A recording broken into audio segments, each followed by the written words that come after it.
Jacques au chapitre 5.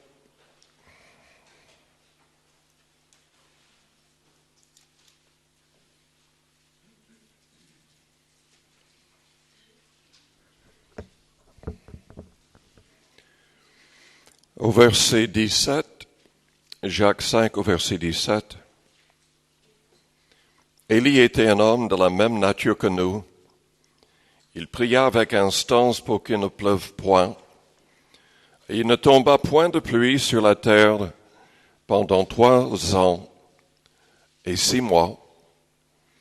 Puis il pria de nouveau, et le ciel donna de la pluie, et la terre produisit son fruit. Père Céleste, nous te louons, nous te bénissons ce soir. Aide-nous à te plaire en toutes choses, pour que nos prières soient exaucées.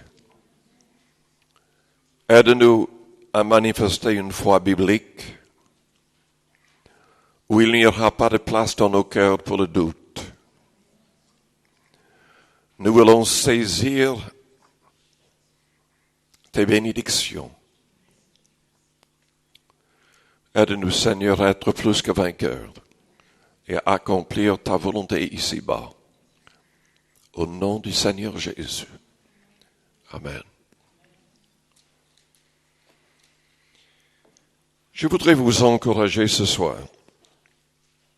Samedi, j'ai partagé quelques principes avec un groupe de personnes de l'Église,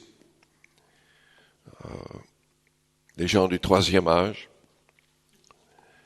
Ce soir, je voudrais partager ces mêmes principes avec tout le monde, mais en allant plus loin et en partageant quelques réflexions sur la prière en général. Disons tout de suite que Dieu nous aime et il veut nous bénir. Selon Jean 3, verset 16, Dieu a tant aimé le monde. Il a donné son Fils pour le monde, afin que quiconque croit en lui ne périsse point, mais qu'il ait la vie éternelle. Dieu veut nous bénir de plusieurs manières. Nous avons tellement de promesses dans la Bible, mais je reviens toujours au psaume 103, qui dit « Mon âme bénit l'Éternel ». Que tout ce qui est en moi bénisse son saint nom. Mon âme bénit l'Éternel et n'oublie aucun de ses bienfaits. C'est lui qui pardonne toutes tes iniquités, qui guérit toutes tes maladies. C'est lui qui délivre ta vie de la fosse, qui te couronne de bonté et de miséricorde. C'est lui qui rassasie de bien ta vieillesse, qui te fait rajeunir comme l'aigle. S'il veut faire ces choses dans la vieillesse, il veut l'accomplir aussi dans la jeunesse. La Bible souligne le fait que Dieu désire que les jeunes acceptent le joug et deviennent des personnes responsables. La plupart des prophètes étaient très jeunes quand ils ont commencé à travailler pour le Seigneur, à prophétiser. Et ils sont restés fidèles. Dieu veut nous bénir. Il ne veut pas qu'on reste lié par le péché, mais qu'on soit pardonné et délivré. Il ne veut pas qu'on reste avec l'idée que nous devons être malades. Il veut nous délivrer. Il veut nous couronner de bonté et de miséricorde. Il veut rassasier de bien notre vieillesse et nous faire rajeunir comme l'aigle. Dans Proverbe 9, au verset 10 et 11.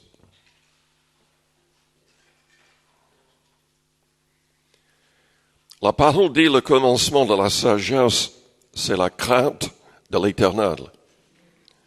Et la science des saints, c'est l'intelligence. C'est par moi que tes jours se multiplieront et que les années de ta vie augmenteront. C'est par moi. En fait, on peut essayer tout ce qu'on veut en prenant des vitamines, en faisant de l'exercice. Mais si on veut être en bonne santé et vivre longtemps, ça dépend de Dieu. Ça dépend de notre relation avec le Seigneur, de notre foi dans le Seigneur. Il y a une clé qui nous est révélée au chapitre 3 à cet égard. Proverbe 3, verset 5, « Confie-toi en l'Éternel de tout ton cœur et ne t'appuie pas sur ta sagesse. Reconnais-le dans toutes tes voies et il aplanira tes sentiers. Ne sois point sage à tes propres yeux, car l'Éternel est détourne-toi du mal. Crains l'Éternel et détourne-toi du mal. Ce sera la santé pour tes muscles et un rafraîchissement pour tes os. Sans doute le plus grand problème dans l'Église de Jésus-Christ est le problème du péché. Le problème que très souvent, trop souvent, les croyants retournent à leurs habitudes mauvaises. C'est dangereux car si on persiste dans cette voie-là, on peut être éloigné du Seigneur et tomber si bas que plus personne ne pourrait nous ramener à la repentance. Mais nous voyons un lien entre le fait d'avoir une vie de victoire sur le péché et la santé. Oh, il y a plein de personnes qui tombent malades, qui n'ont pas péché. Il y a plein de personnes qui sont malades, qui ont beaucoup de foi. Parfois, Dieu permet des choses pour que le nom de Jésus soit glorifié. Mais c'est à nous de réclamer la victoire. C'est à nous d'examiner nos cœurs, nos vies, et être sûr qu'il n'y ait pas une barrière qui empêche la bénédiction. Je vous demande ce soir, est-ce que vous avez une pleine victoire dans chaque domaine de votre vie? Ou est-ce que vous êtes toujours lié par quelque chose? Dieu désire que nous soyons libres. Il désire que nous soyons en bonne santé. Dieu peut nous rendre très très forts, spirituellement et physiquement. Mais nous devons suivre certaines règles. Tout d'abord, nous devons apprendre à entrer dans la présence de Dieu. Quand on vient à l'église, là où 2 ou 3 sont rassemblés, Jésus est au milieu. On ressent facilement sa présence. Mais quand on est seul, ce n'est pas toujours évident d'agir par la foi et de savoir comment entrer dans sa présence.